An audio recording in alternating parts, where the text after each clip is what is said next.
Zero risk, maximum returns. Mastering stock market linked investments. Available on Amazon, paperback and Kindle. See info below in video description. Book provided by the author, Brooke Lunsford. Thank you for watching. Your support really does help this channel grow. Please don't forget to subscribe, like, share, and comment. Warning: this program contains content that may not be suitable to some listeners. It's October 31st, and we've got to decide whether we dress up our children as little devils and send them around the neighborhood to collect candy. So we're going to start with the origins of Halloween, at least the festival that is celebrated today by the world at large. This is not the festival that's celebrated by 0.001% of Christians who celebrate a favorite saint or something like that on this particular day. Well, as it turns out, I did some research on the web and found a Wiccan website that explained Halloween this way. As the veil between the worlds of life and death is thin on this night, we take this time to remember our beloved dead.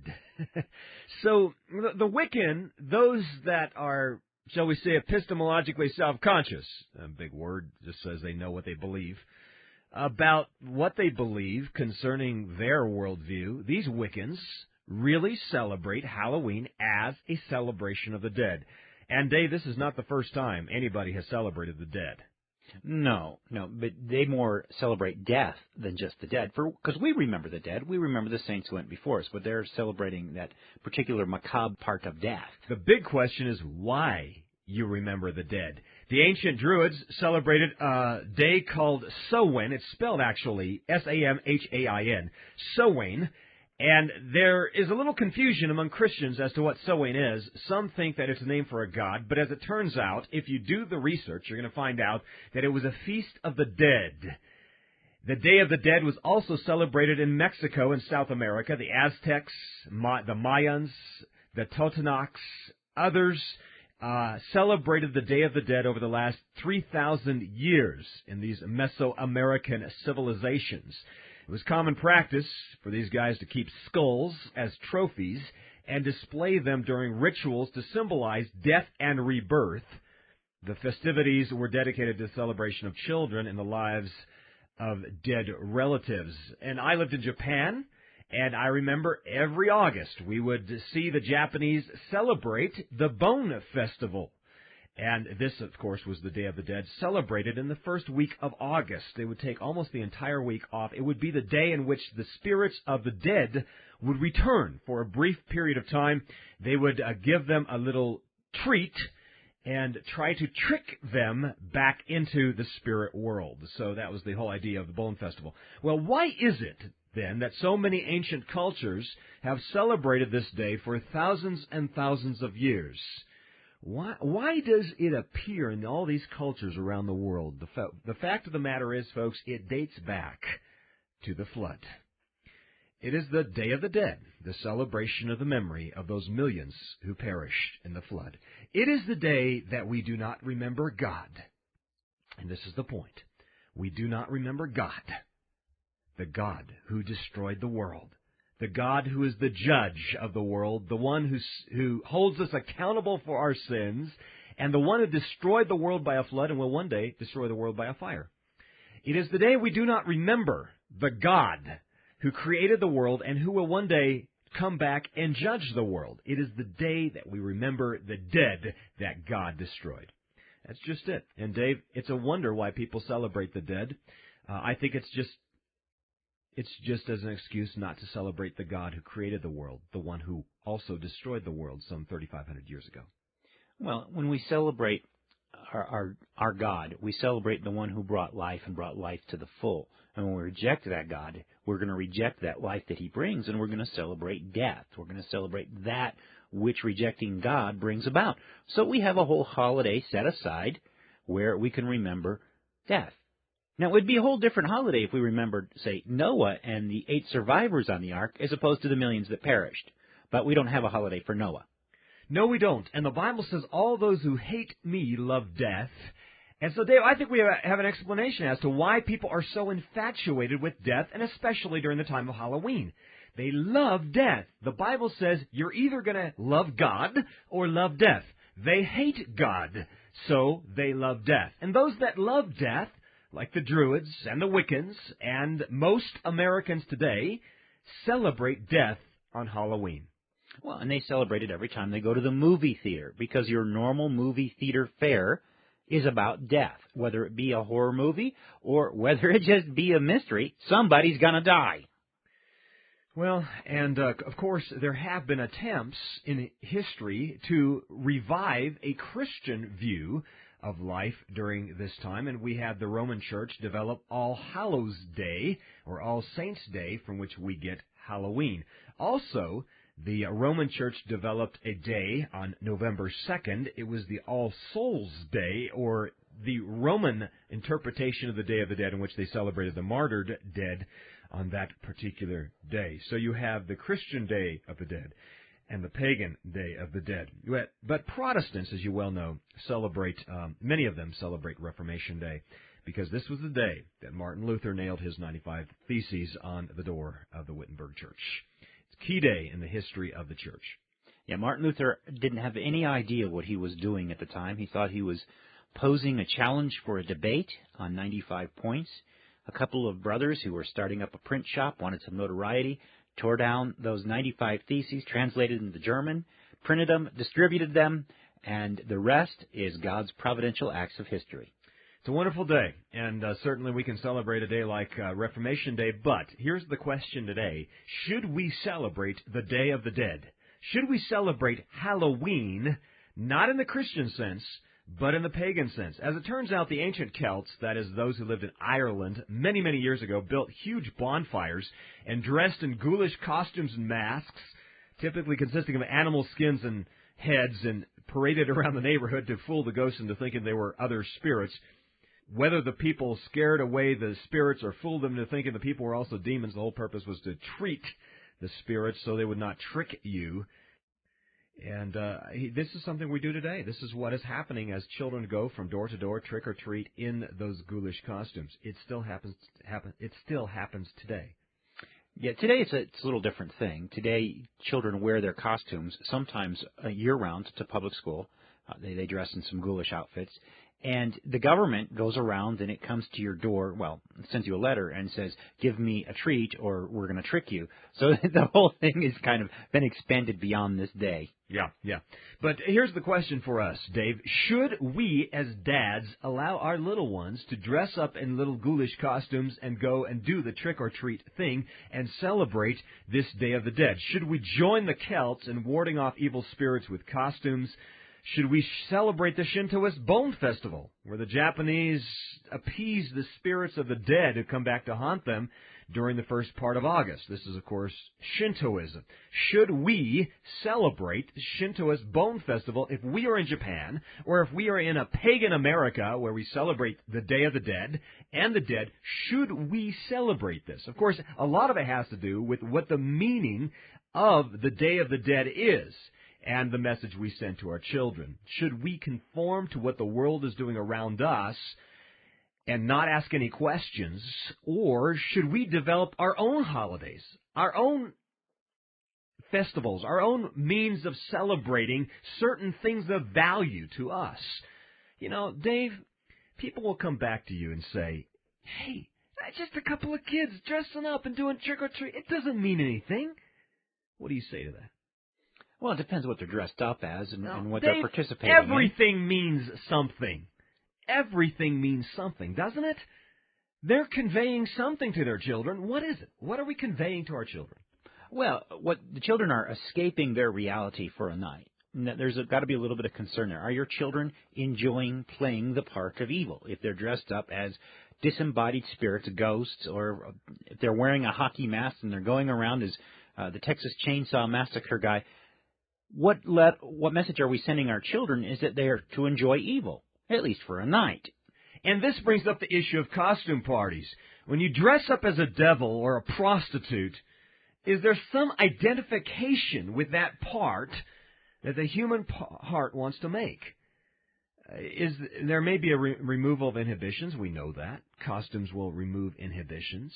What are we conveying by dressing up as devils, prostitutes, or however people dress up?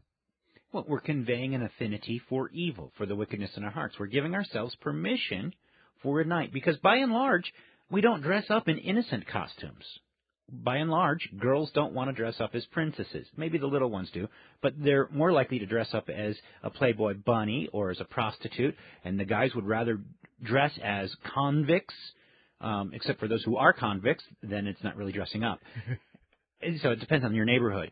But they would rather dress up in the macabre. They would rather dress in evil, by and large. Now, there's a few, you can go as Abraham Lincoln or something. But there's an identification, an affinity with the evil and the wickedness that exists in our heart. And again, we're not saying that dressing up in a costume is inherently wrong.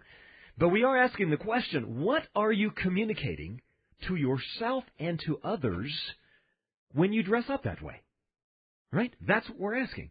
And if you're communicating that there is some affinity you are making to that evil character you are playing, the end result is you are not fearing God. You are disobeying Him. And even if you yourself are dressed up in an innocent costume. One year when I was a child, I went as a stoplight. Okay? A good thing. It protects property and life. But because I was around other children who were dressed as, the headless horseman or some other wicked and evil thing, I was giving my approval by my lack of offense to their costume of that what they were doing was right. So I was, in fact, embracing evil. And it's a very difficult thing to put a child there and have them think through those issues. That's exactly right. The Bible speaks of offering food or eating food offered to idols. And you are not to participate in those pagan parties if by your participation you are lending any support to the evil represented in those parties. So the Bible is very clear on whether or not we are to participate in pagan parties. And if our participation contributes to a support of their evil intentions, then we ought not to be part of it. Now let's talk about haunted houses. Let's talk about these movies that are being played during Halloween. Psycho, the Texas Chainsaw Massacre. Well, you think of the Silence of the Lamb or The Shining. We're not going to talk about them. We're not going to get into the details. But Dave, these are scary movies. They're intended to get people scared out of their socks. And this is the time of year where Saw 2, the latest scary flick, gets the most movie attendees across our nation. So why in the world do they show these scary flicks? Obviously, so that people will fear something. And it's not, and here's the key, it's not to fear God. Right? Well, no. To fear God, they'd be showing different movies. That's exactly right. They're not playing the Texas Chainsaw Massacre so that people out there will fear God as a result of watching it. What they are presenting is the idea that pain, death, and torture is sovereign over all things. That is, evil is sovereign. God is not sovereign. When you watch a true horror flick, okay, one that is intended to scare you out of your socks, they are not going to present the message that God, the creator of the universe, is sovereign over every Hitler and every Texas Chainsaw Massacre that ever lived. They're not presenting that message. What they want you to do is to fear everything except for God. You see, the fleshly human heart gets a thrill out of fearing everything except God. It's Dave, this is just more rebellion in the hearts of men. Well, this is a celebration of the darkness. I think it's no coincidence that we just set our clocks back to increase the darkness of our day at this festival where we celebrate darkness and death. I don't think there's a coincidence there, Kevin. I think we celebrate the darkness. And some of the movies will have, like, say, a priest with holy water trying to defeat the enemies. And the message you get is that Satan is every bit as powerful as the sovereign God, and that we must, choose wisely whom we're going to serve because we're not sure who's going to win. And this is a bad worldview. Even Christian spook houses have encouraged us to fear the consequences of sin. Something like disease or hell even. But not God. Not God. The end result of these spook houses and these spook movies presented is not the result of more people fearing the sovereign God who created heaven and earth and holds us to account for the things we do. No. The purpose for these horror houses and these horror movies is to get people to fear everything else but God. Ladies and gentlemen, when we get back, we're going to talk about the 10 best reasons why Christians celebrate Halloween. We've got a little tongue-in-cheek coming right next. Stay tuned.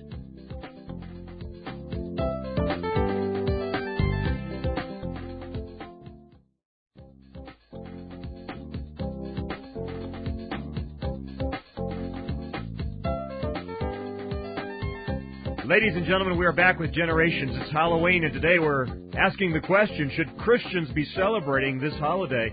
And Dave, as we wrap up the program now, we want to recommend that people celebrate great Christian saints in history. This is a great day to do it. We celebrate Reformation Day at our house. This is the day where we can sing, "Though this world with devils filled should threaten to undo us, we will not fear, for God has willed His truth to triumph through us." That's Martin Luther. Yeah, that was the great hymn of the Reformation. It's what the Reformers would sing when they felt the forces coming down upon them. "The Prince of Darkness grim, we tremble not for him, for lo, his doom is sure. One little word shall fail him, and that word above all earthly powers, that's Jesus Christ." It is the message of resurrection. The fact of the matter is, death is a spoiled enemy. Jesus Christ is risen from the dead, and today, as in every day, we are going to celebrate Jesus Christ's power and His conquering death, the devil and hell. Well, ladies and gentlemen, it's a day of life. It's a day of rejoicing. It is not a day where we are going to celebrate death. It is a day we will celebrate life. If you are a Christian, do not join in the celebrations of the Day of the Dead. Celebrate great heroes in history, like Martin Luther or John Calvin, or fill in your own name. But fill in the name Jesus Christ every time, because you need to teach your children, this is a day we celebrate the resurrection of Jesus Christ. Now, I have a little piece I want to end this thing on, Dave.